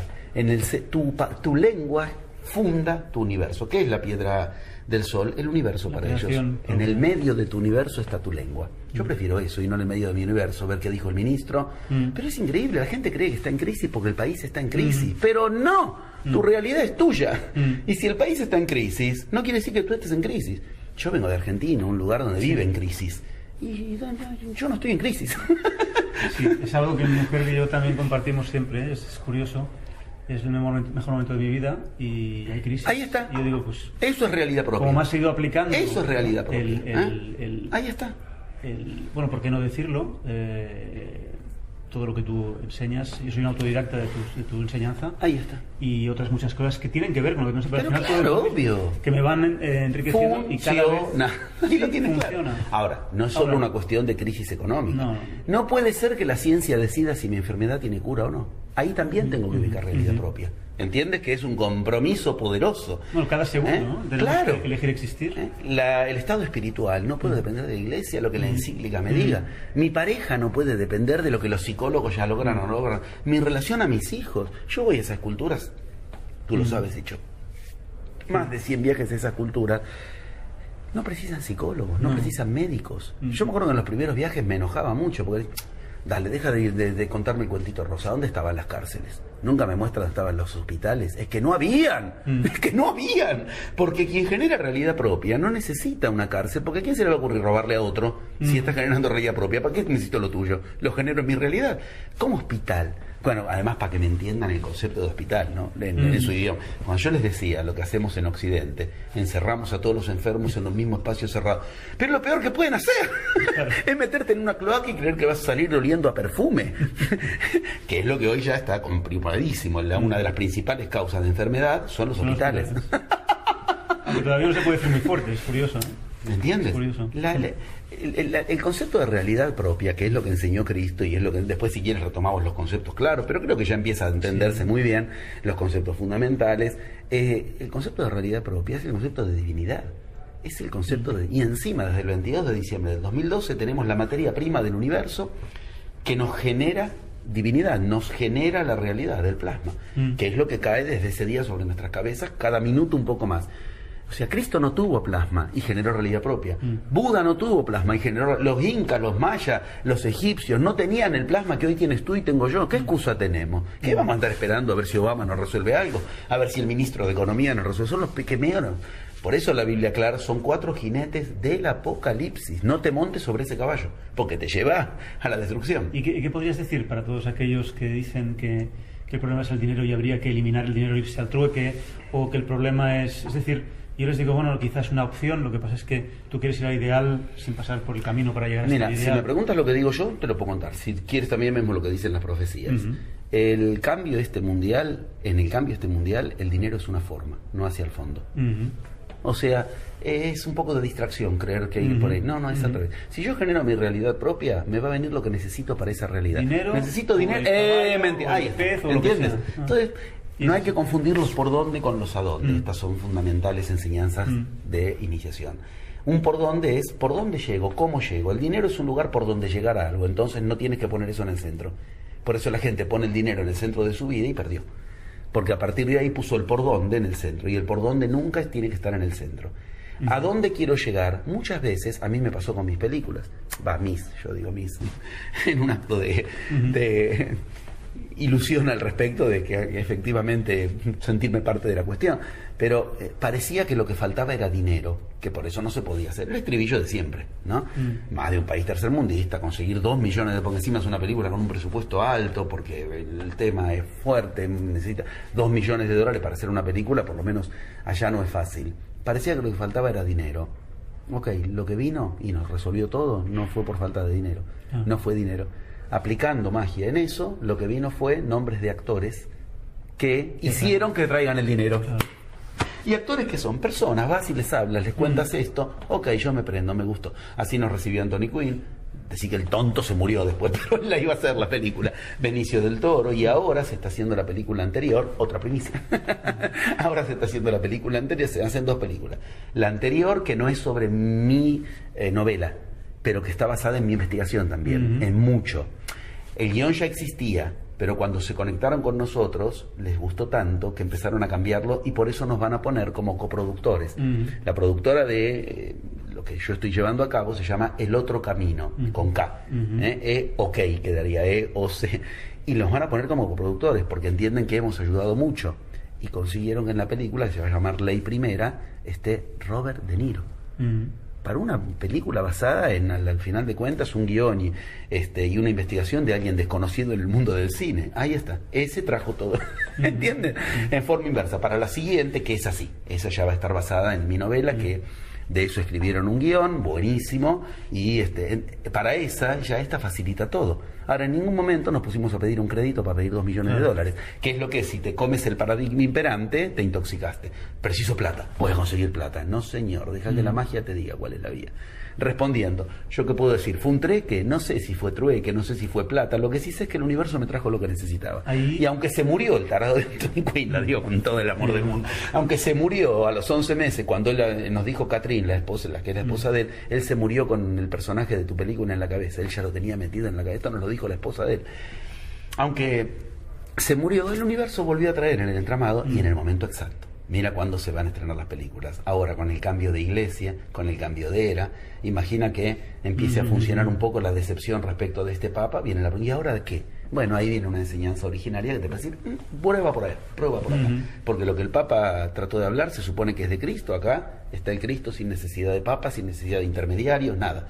Te encuentras a solas con la enseñanza de Cristo. Y volviendo a lo que a una de las cosas que más me ha fascinado de tu investigación es, aparte de la parte histórica y de desocultar, es cómo desocultas o cómo le das esa lectura. Fíjate en Cristo lo que hacía, fíjate que estaba usando esto que estamos hablando ahora. Todo el tiempo estaba usando las herramientas que tenía para comerciar, para generar. Todo el tiempo. Es decir, no simplemente lo pedía y se quedaba así parado, es que lo pedía y según lo que tenía ya empezaba a proyectar. Lo dice claramente. El cumplir las profecías. Tal cual. Tal cual. Sí, o sea, él no material. pensaba, ¿se cumplen o no las profecías? Las voy a hacer cumplir. Bueno, con infinita distancia y con toda humildad, es lo que estoy tratando de hacer. Las profecías dicen que a esta iglesia hay que desenmascararla y que va a venir un Cristo negro. El Cristo negro es el Cristo verdadero y que la va a desenmascarar. Estoy ayudando a que se cumplan las profecías. Que eso yo lo digo explícitamente en el libro. Digo, terminemos de esperar a ver si se cumple la profecía o no. Ayudemos. ¿Y cuál ayuda podemos hacer? Esta. Y con esto no quiero joder a la iglesia, embromar a la iglesia, perjudicar a la... Si la iglesia se embroma a sí misma, es cosa de ellos. Pero de esto también la iglesia hasta puede, si quiere, si tiene un poco de humildad y de inteligencia, salvarse de las profecías de Malaquías.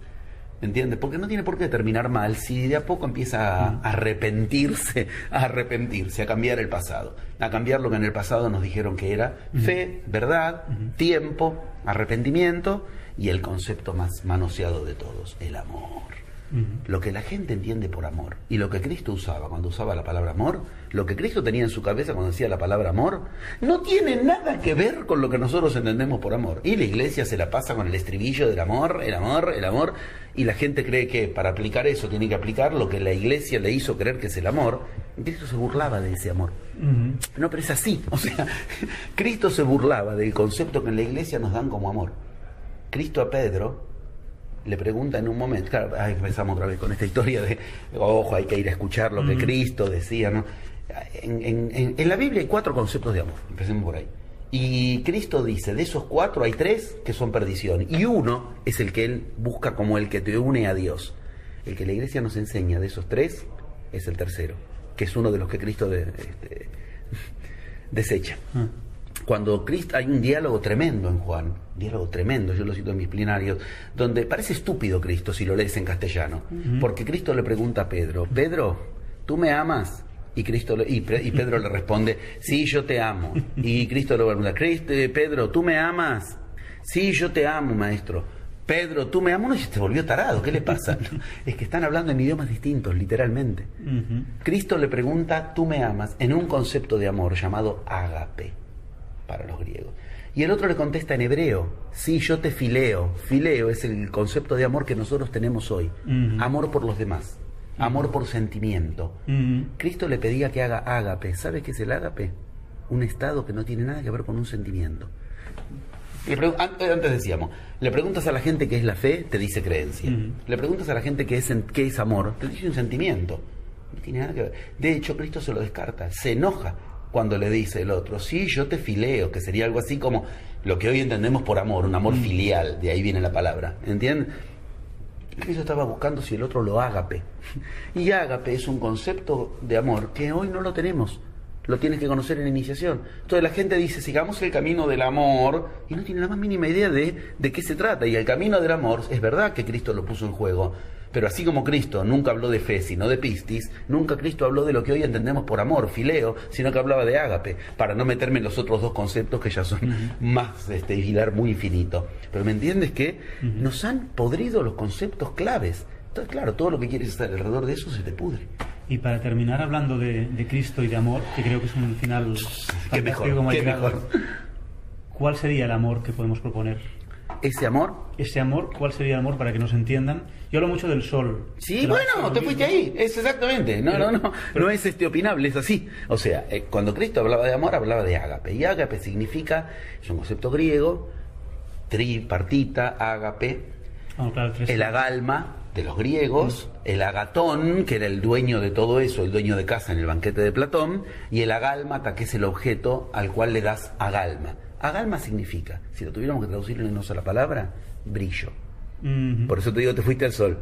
Darle brillo a lo que haces es darle amor. Uno puede decir, un empleado que está haciendo su trabajo, gris, desinteresado, ese tipo no ama lo que hace. ¿Ves cómo?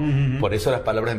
Ahora, ¿con qué le doy brillo a lo que hago? Ahí empieza el camino de la iniciación. Ahora, darle brillo a lo que haces está mal visto socialmente. Sí, claro que sí. Claro que sí. Encima se creen que es algo de que tú te quieres lucir. ¡Sí! ¡Me quiero lucir! Y quiero que lo mío luzca, efectivamente. El camino de la iniciación es el camino de la luz, o sea, del brillo. Y esta es la era de la luz, del brillo, la nueva era. Entonces, el que no sigue el ágape va a ir a contramano de la nueva era. Ahora, ahí empieza la gran pregunta. ¿Y con qué le doy brillo a lo que hago? Remítase a los otros conceptos. Con palabra verdadera, con fe, ¿entiendes? Ahí empieza ese juego en el que Cristo te lleva Cristo y todas las iniciaciones te llevan de concepto en concepto en esos 4 conceptos centrales y el del medio que engloba todo, que es el del amor. Ahora, esto tiene premio, por decirlo así. Cuando a lo que haces le das brillo, todas las iniciaciones lo dicen, Cristo lo diga. Es como que digamos, ahí te ayuda lo divino. Ahí empieza el juego de la magia. Cuando lo que haces le das brillo, se te producen casualidades a favor, se te produce sueños que te revelan soluciones, se te produce que Dios esté de tu lado. A Dios le gusta lo brillante. Esto mismo es lo que en manera menos poética encontré concretamente en los infinitos caminos de montaña, de selva con los chamanes. Si vas a subir a donde está la parte alta de la montaña, los apus, o sea, los dioses, para decirlo fácil, y vas a subir sin brillo, no te van a dejar subir, te van a quebrar una pierna, no quieren saber, no quieren que llegues ahí arriba si vas a llegar de mal humor, fastidioso, y como en la montaña lo más fácil es ponerse de mal humor, fastidioso, no hay oxígeno, cada paso te lo digo habiendo estado, entonces entiendes por qué las pruebas iniciáticas te llevan a un estado interior para lograr un brillo en el que si llegas ahí arriba y dices bien lo que quieres, cuando bajas se cumple. En las pirámides de Egipto, a mí me pasó, en las pirámides de Egipto entré con brillo, o sea, haciendo todo lo que aprendí que tenía que hacer. Se produjo una casualidad única que a mí, una de las cosas de la vida que más agradezco es lo que me pasó ahí adentro, que yo sabía que le había pasado a 3 personas nada más, a Napoleón, a un investigador que se llama Paul Brunton, que sé que le pasó, y a Cristo, que es que se quedó a solas adentro de la pirámide. Cuando yo entré a la pirámide, no sé qué pasó, se cerró la puerta.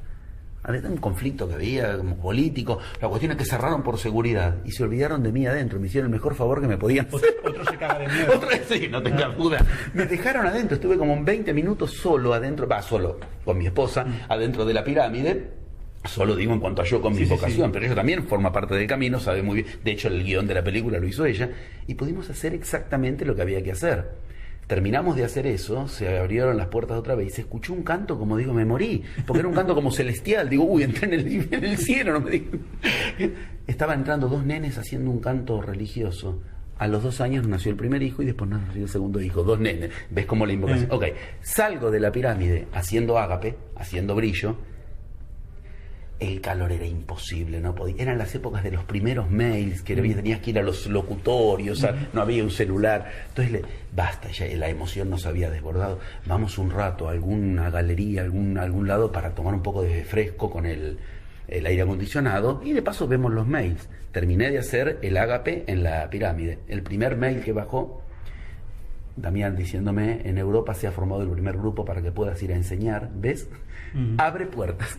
Eso es lo que trataba de decirte. O sea, el brillo, el ágape, hace que la magia se ponga de tu lado. Tú lo que tienes que ocuparte de qué es de brillar. ¿Y por qué a todos los iniciados se les pone el brillito alrededor? Ahí tienes. Eso es estar en ágape.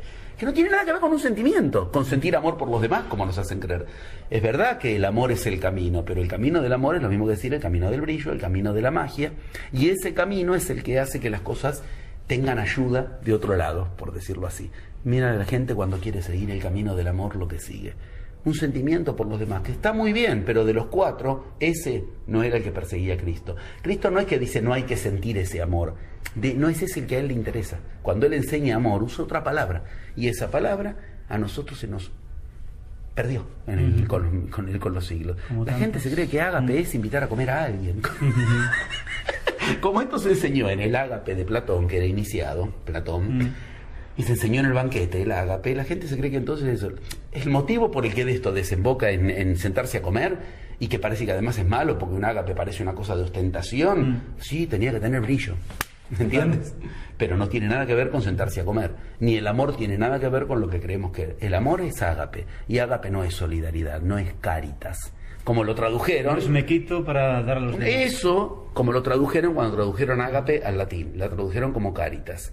Entonces la palabra que nosotros creemos que es caritas, caridad. ¿Ves que es lo mismo que amor? No, señor. De hecho, te vas a investigar en el latín, para terminar ahí en el amor donde tú has pedido, y caritas significa lo mismo, un estado particular de gracia en sí mismo. Caritas es el origen de la palabra gracia.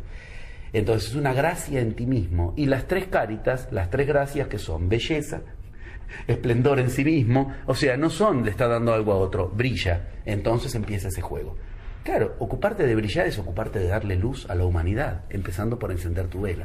Esto es lo que aprendí en todos lados, esto es lo que en Tíbet te enseñan. Atravesar la oscuridad envueltos en luz. Eso es la nueva era.